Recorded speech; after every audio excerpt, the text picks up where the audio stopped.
I'd like to introduce myself to you folks that are watching this video. My name is Christopher Manley. I'm the president of Azalea Park Little League, one of the oldest Little Leagues in Orlando. We were established in 1960, and we continue to give the children of Azalea Park an area to play and get away from some of the negative influences that our society has tended to spring upon our youth. We're going to take you on a quick tour, show you some needs and wants, talk to a few of the kids today. We're reaching out to the community here and afar for any help for these children. The league has suffered some years of neglect and just age. Everything that gets old tends to fall apart, and the economy hasn't helped us that much in the past, near past here.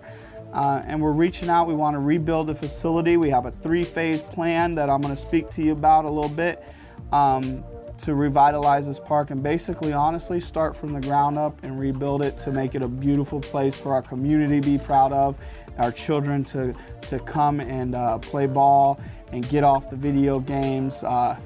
Just, you know, get out there and exercise is our main goal here at Azalea Park. So. Yeah, we currently are starting a 3-phase plan to rebuild the park. Phase 1 being, of course, the main artery of rebuilding, which would be replacing all of these tattered buildings and actually making one infrastructure out of several of the buildings.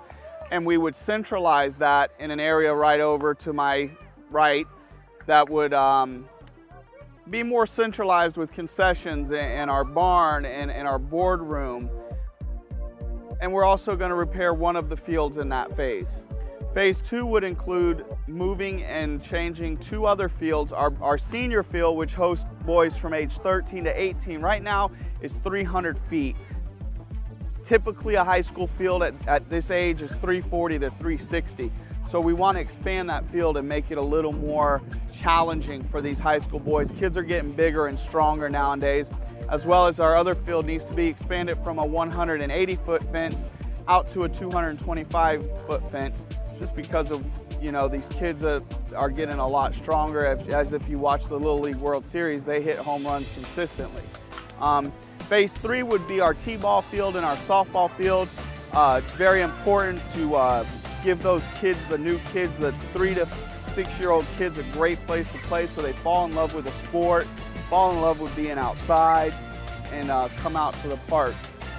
All right, well, I got a couple of our senior players, the kids I was just talking to you about, that play on the bigger field. That's actually a smaller field that we're going to try to expand out to about 340 to 360. They just moved up to this field, so it's quite a challenge for them to change. And just going to give them the opportunity to tell you some of the struggles and some of the things they'd like to see with the park. I'm going to start with Manny here. He's a catcher.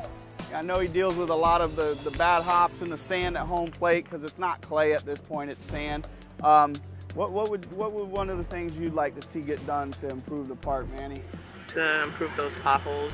Potholes in the field, yeah. The field's irrigation's old, so a lot of the water doesn't get where it needs to be, and there's some cracks in the pipe which causes low spots, high spots, and it creates bad bounces for the kids.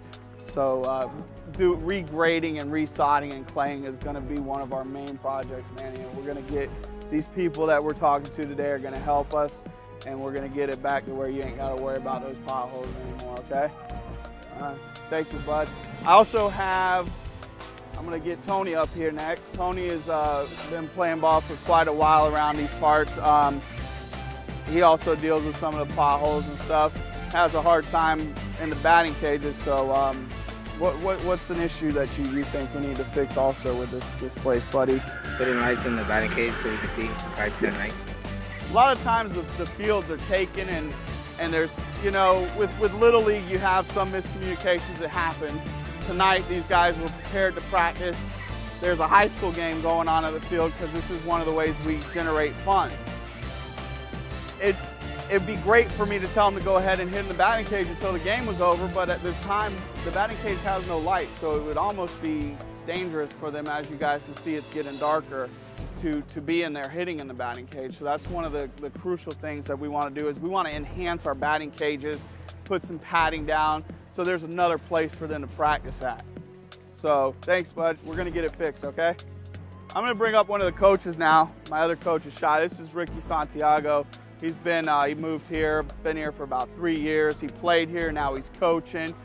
What are some of the things that you want for these kids as far as a ballpark, as far as people helping us, you know, just give these folks that are watching a little insight on what needs to be done here. Yeah, I'd like to see maybe bigger field, the fences maybe upgraded, you know, because, you know, I see kids that are scared to die for a ball because the fence doesn't have padding on it. You know, also, like you said, the potholes, the catchers, you know, in the backfield, it's sand. You know, we'd like to have real clay here so they can get the real feeling of the sport. Also lighting. I mean, lighting goes out like all the time, so it's another thing I would like to see fixed. All right, our tour brings us now to our concession stand here at the, once again I say, Azalea Park, oldest Little League in Orlando. Concession stands generate a big part of revenue for Little Leagues, and unfortunately ours is a lot of out of date. A lot of the machines are hard to operate, out of date. You know, ceilings are coming apart in here. It's not very eye appealing to a customer to come up and buy some food. So as phase one, I indicated we're going to be rebuilding the infrastructure building, and the concession stand will be a main part of that, which will be able to have security and newer equipment, updated equipment, so it's more curb appealing for someone to come up and buy a hot dog at a game. You come up at a ball game and you see that, you know, the concession stand isn't the best, and you kind of, you know, hesitate to buy something. So one of our goals is to make this a thriving concession stand once again, with new equipment, better menu boards, and so forth, to help keep money coming into the park so we can continue on with this rebuilding project.